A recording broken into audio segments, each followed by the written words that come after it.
Hi అండి, అందరికీ నమస్కారం అండి ఫ్రెండ్స్. ఇక అంగన్వాడీ పిల్లలకు భారీ శుభవార్త అంటూ ఇప్పుడిప్పుడే మనకు ఒక అప్డేట్ అయితే రావడం జరిగిందండి. అయితే ఇందుకు సంబంధించిన వివరాలైతే మన వీడియోలో తెలుసుకుందామండి. ఆ గుడ్ న్యూస్ ఏంటి అనేది వీడియో మాత్రం పూర్తి వరకు చూడండి ఫ్రెండ్స్. అప్పుడే మనకి పూర్తి సమాచారం అయితే తెలుస్తుంది. లేట్ చేయకుండా టాపిక్లోకి వెళ్ళిపోదాము. ఇక అంగన్వాడీలకు సంబంధించి ఏపీ ప్రభుత్వం కీలక నిర్ణయం తీసుకుంది. అంగన్వాడీల్లో పిల్లలకు పౌష్టికాహారం అందించేందుకు కొత్త ఫుడ్ మెనూను ప్రవేశపెట్టింది. ఇక నుంచి పిల్లల వయసు ఆధారంగా ఫుడ్ అయితే అందించనున్నారు. 3 వర్గాలుగా పిల్లలను విభజన చేశారు. 7 నెలల నుంచి 12 నెలల పిల్లలను జూనియర్లుగా పరిగణించనుండగా, ఏడాది వయసు నుంచి 3 ఏళ్లలోపు ఉన్న పిల్లలను సీనియర్లుగా భావిస్తారు. ఇక 3 ఏళ్ల నుంచి 6 ఏళ్లలోపు పిల్లలను సూపర్ సీనియర్లుగా పరిగణిస్తారు. ఈ కేటగిరీల వారీగా వయసును బట్టి ప్రత్యేక ఫుడ్ మెనూను రూపొందించారు.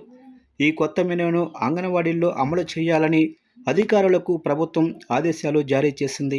ఇక ప్రస్తుతం 7 నెలల నుంచి 3 ఏళ్లలోపు పిల్లలకు ఒకే రకమైన బాలామృతం అందించనున్నారు.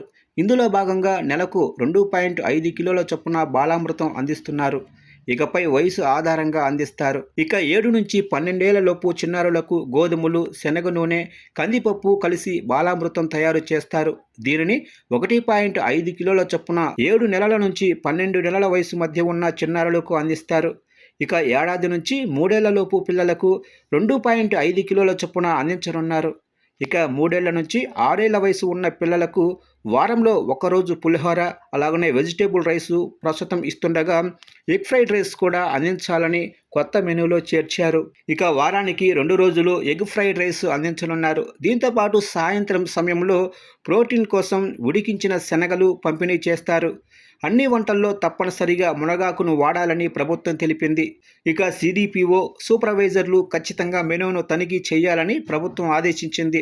ప్రతి స్కూల్లోనూ ఈ ఫుడ్ మెనూ అమలు చేయాలని ఆదేశాలు జారీ చేసింది.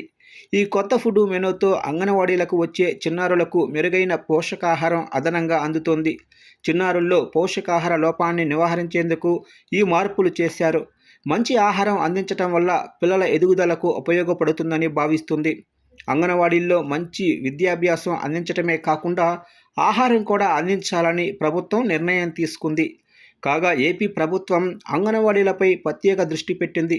ఎప్పటికప్పుడు అనేక మార్పులకు శ్రీకారం చుడుతుంది. ఫుడ్ మెనూలో మార్పులు చేస్తూ వస్తుంది. ఇప్పటికే పలుమార్లు కూడా మార్పులు చేశారు.